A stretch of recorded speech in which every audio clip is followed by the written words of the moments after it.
नमस्कार, एक बार पुनः स्वागत है आपका हमारी यूट्यूब चैनल पर। आज हम स्क्रैच ब्लॉक कोडिंग के दूसरे भाग में समझेंगे कि सबसे पहले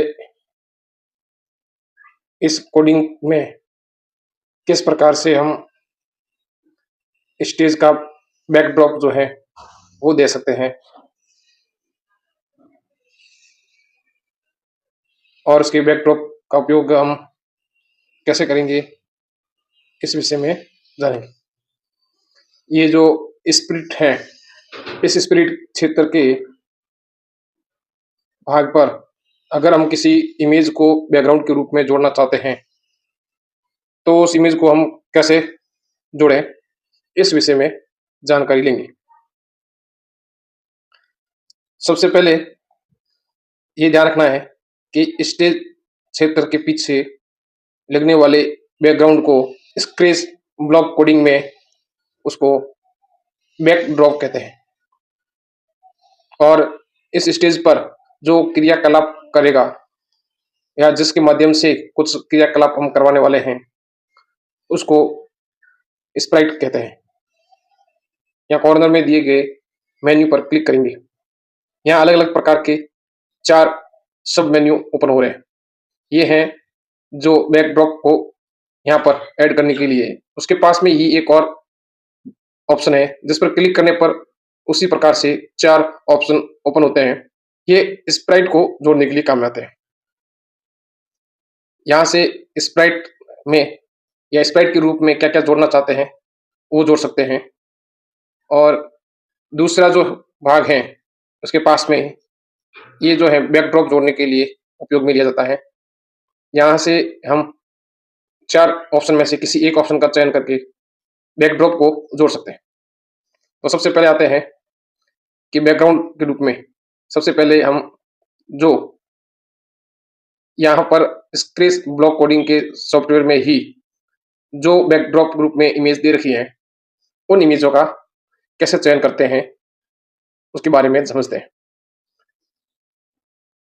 सबसे पहले आप सबसे नीचे का सर्च ऑप्शन पर क्लिक कीजिए और आप जब आएंगे जहां पर सबसे पहले देखेंगे कि अलग अलग प्रकार की इमेजें बैकग्राउंड के लिए अलग अलग गतिविधियों के लिए वो मौजूद है।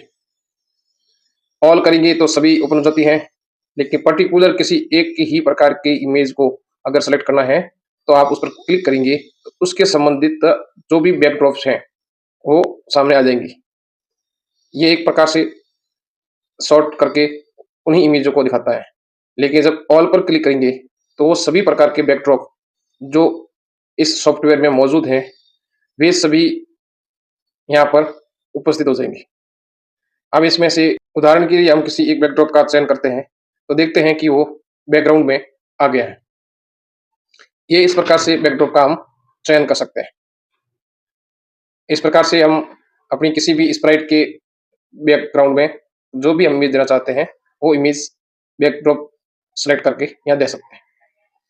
इसके साथ ही इसके अंदर एक ब्रश का चिन्ह आ रहा है। ड्रॉप के लिए एडिटिंग के ऑप्शन पर क्लिक करेंगे तो हमारे सामने एक ये एडिटिंग का मेन्यू ओपन हो जाता है।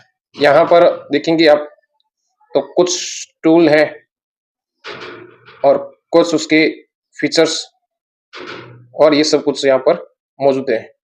तो सबसे पहले हम पहुंचेंगे कस्टम। यहाँ पर जाने के बाद में उस ऑप्शन के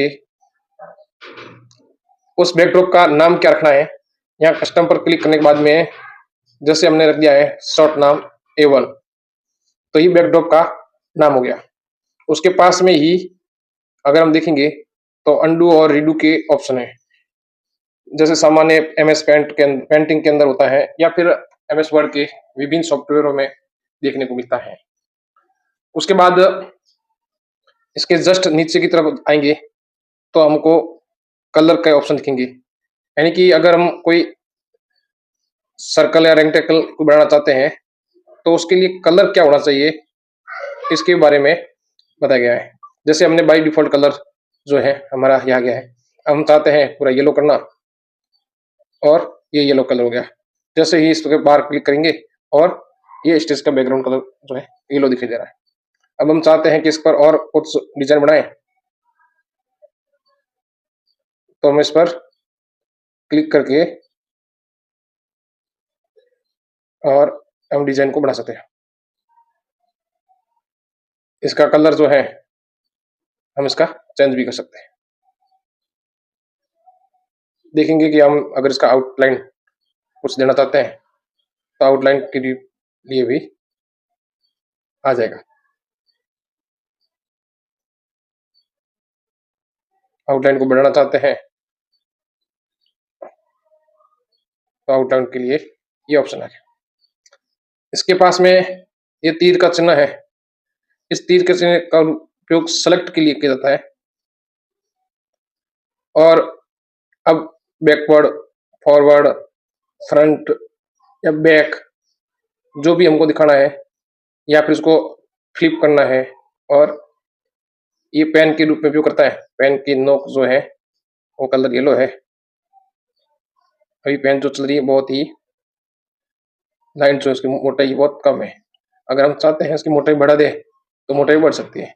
हम इसकी मोटाई को और बढ़ाना चाहते हैं तो हम इसकी मोटाई को और बढ़ा सकते हैं।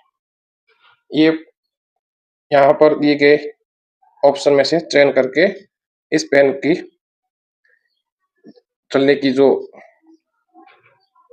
स्टाइल है उस स्टाइल को हम चेंज कर सकते हैं। और उसके पास में आप देखेंगे तो यहाँ पर जो है एक इरेजर का ऑप्शन है, इसका हम चयन करेंगे तो देखेंगे बैकड्रॉप का वो भाग पूरा ही डिलीट हो जाता है। यहाँ पर डिलीट मतलब ये हुआ कि पेंटिंग पर की गई डिजाइन जो है वो पूरी ही डिजाइन जो है वो डिलीट हो जाएगी, सीधा ही उसका बैकग्राउंड का भाग ही आ जाएगा। हम जैसे ये रेक्टेंगल बना हुआ है, इस रेक्टेंगल अंदर अगर हम कलर कोई फिल करना चाहते हैं तो हम जाकर के उसके अंदर कलर फिल का ऑप्शन सेलेक्ट करके कर सकते हैं। टेक्स्ट के रूप में कुछ लिखना है तो यहाँ पर हम लिख सकते हैं।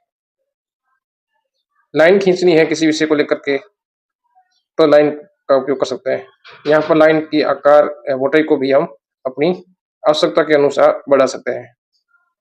ये इस प्रकार से ये बैकग्राउंड के लिए डिजाइन करने के लिए सर्कल लेना है तो सर्कल भी ले सकते हैं। यहाँ सर्कल की जो है आउटलाइन दिखाई जा रही है तो आउटलाइन को हम कम भी कर सकते हैं।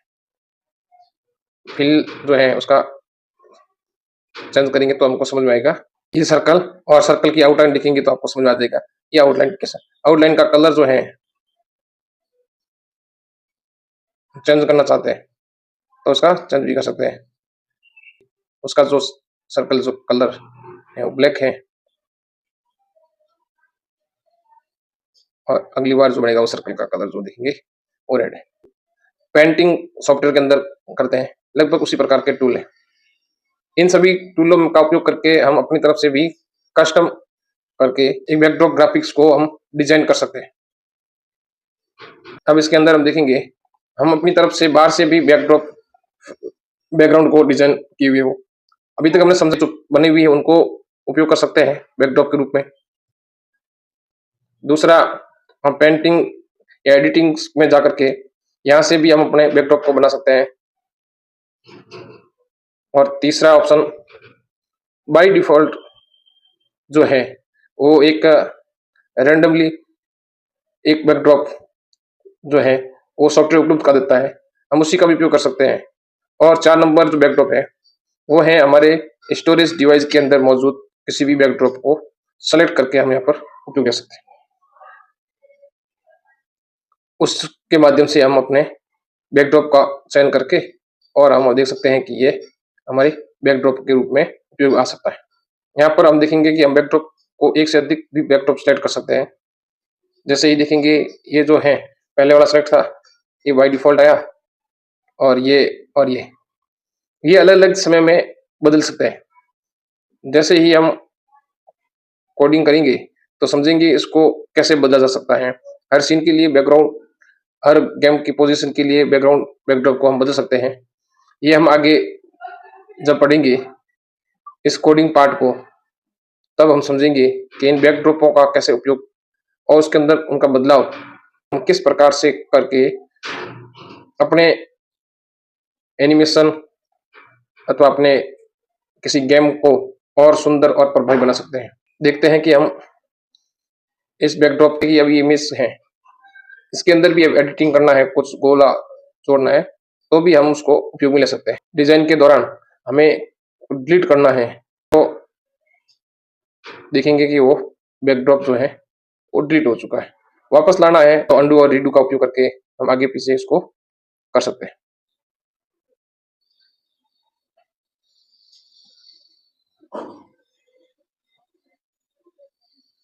तो ये था